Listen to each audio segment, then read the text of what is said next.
जो गलत काम कर रहा उसकी बड़ी बड़ी बिल्डिंगें बन रही हैं, बहुत पैसा कमा रहा, बड़े बड़े फ्लैट ले रहा है, और एक आदमी ईमानदारी और सच्चाई से, सादगी से जीता है, वह साधारण आदमियों की जिंदगी जिया करता है।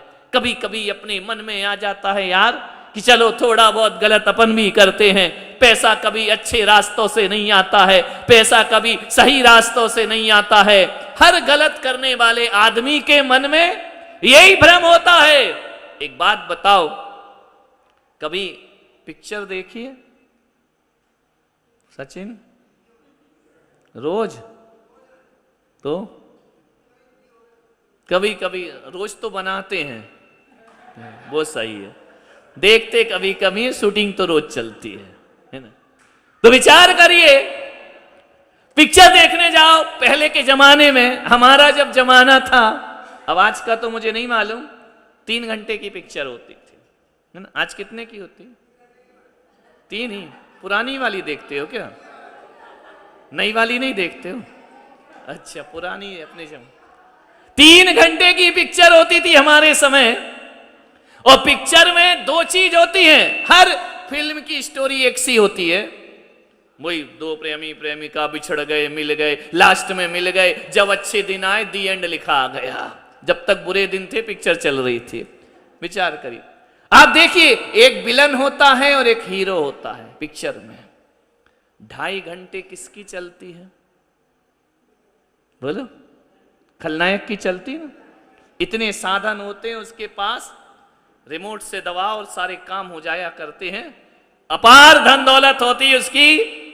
लेकिन जो नायक होता है, जो हीरो होता है, वो 2.5 घंटे दुखी रहता है। ध्यान रख, खलनायक उस पर हावी रहता है, खलनायक के पास शक्ति रहती है, ताकत रहती है, हथियार रहते हैं, ऐशो आराम की जिंदगी होती है। 2.5 घंटे खलनायक की चलती है, खलनायक जीतता है और हीरो पिटता है। लेकिन आधे घंटे में क्या हो जाता है? स्थिति क्या हो जाती है? उल्टी बन जाती है ना। एंड बहुत बुरा हुआ करता है, ध्यान रखना। वो सारी उसका ऐश्वर्य, सारा उसका वैभव, सारी उसकी सुविधाएं क्षण भर में खत्म हो जाती है। ध्यान रखना, यूं तो रावण बहुत सुखी दिखता था, सोने की लंका में रहता था, राम वन वन में भटका करते थे, जंगल जंगल रहा करते थे। लेकिन ध्यान रखना, 2.5 घंटे रावण की चलती है और आधे घंटे में राम उस पर हावी हो जाते हैं। ध्यान रखिए, 2.5 घंटे कंस की चलती है, आधे घंटे में कंस जमीन पर पड़ा दिखाई देता है। 2.5 घंटे लादेन हीरो बनता है और आधे घंटे में अमेरिका उसकी कब्र का भी स्थान उसके लिए नहीं छोड़ा करता है। ध्यान, ये जिंदगी है।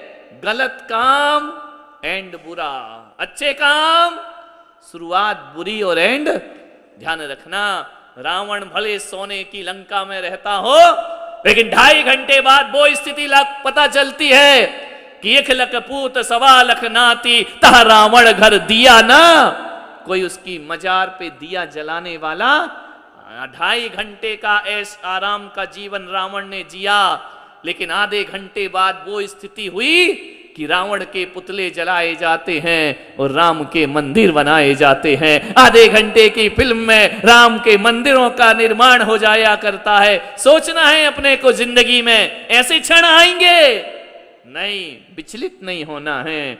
अपन जैन लोग हैं, जिन शासन में पैदा हुए हैं, जैन धर्म में पैदा हुए हैं। जैन धर्म में पैदा होने से हमारी शान नहीं हुआ करती है।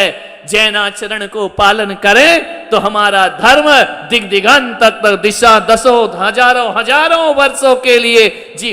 जैन क्या है? एक आचरण है। जैन क्या है?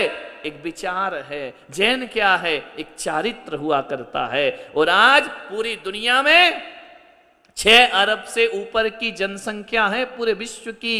ध्यान रखना, मुट्ठी भर भी नहीं है, चुटकी भर। ये चुटकी भर जैन पूरे विश्व में पहचाने जाते हैं, जाने जाते हैं। हमारी मुसलमानों जैसी संख्या नहीं है, हमारी ईसाइयों जैसी जनसंख्या नहीं है।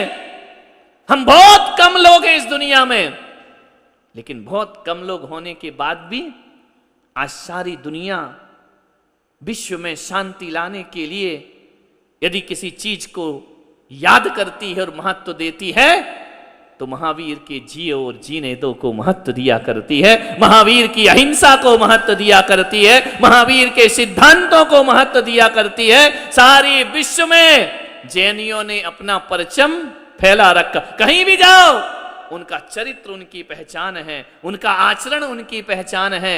इसलिए मैंने शुरू किया कि आहार लूं तो थोड़ा सा जैनों का चरित्र दिखना चाहिए।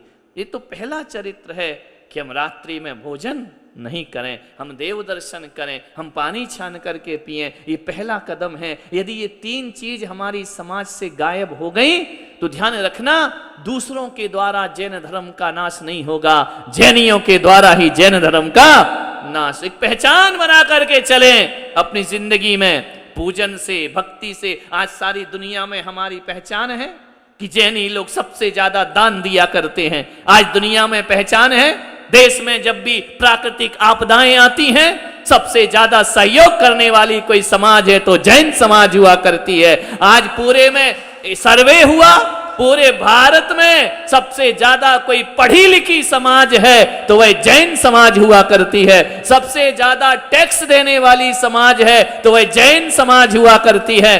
क्यों? और वो भी टैक्स एक नंबर का कमाते हैं, सबसे ज्यादा परसेंटेज जैनियों का हुआ करता है। ये हमने अपनी चरित्र पहचान बना रखी है, इसे हमें जीवित रखना है, क्योंकि हमें सिंहासनों के पीछे नहीं भागना है।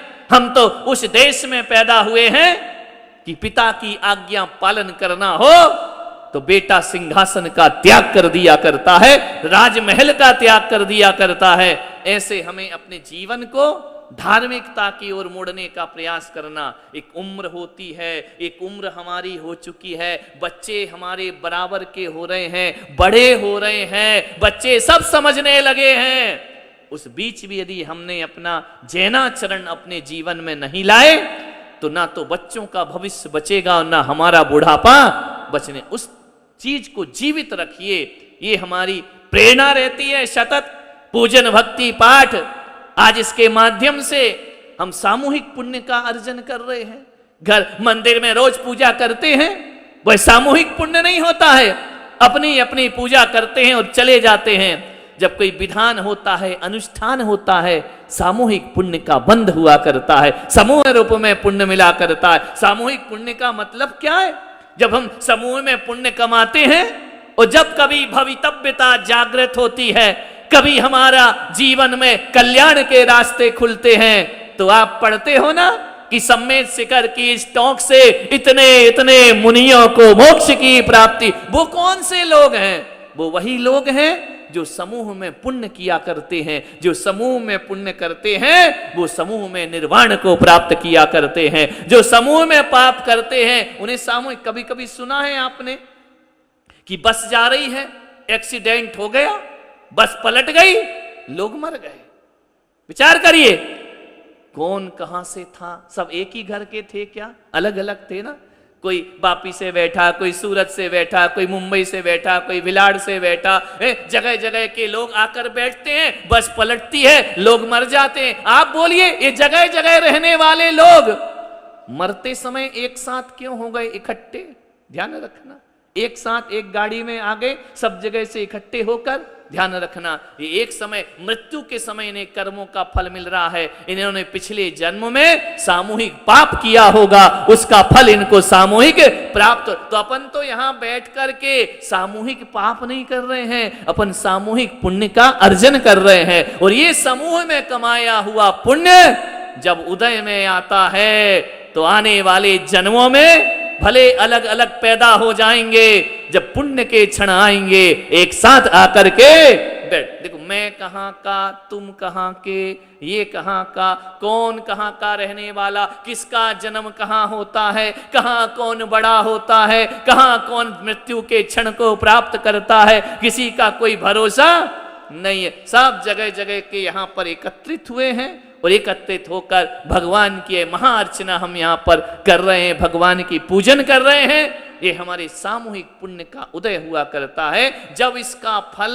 किसी भी जन्म में प्राप्त होगा तो एक बात ध्यान रखना, हमने जिन शरणम में बैठकर इतने लोगों ने एक साथ विधान किया था, इसका फल जब प्राप्त होगा, हम कहीं भी पैदा हो जाएं, एक साथ पुण्य के उदय में आपस में मिलकर के एक हो जाएंगे। ध्यान, कहीं ना कहीं जीव मिलेगा, कहीं ना कहीं ये संस्कार मिला करते हैं। ध्यान रखिए, ये पुण्य का क्षण है, पुण्य कमाने का क्षण है।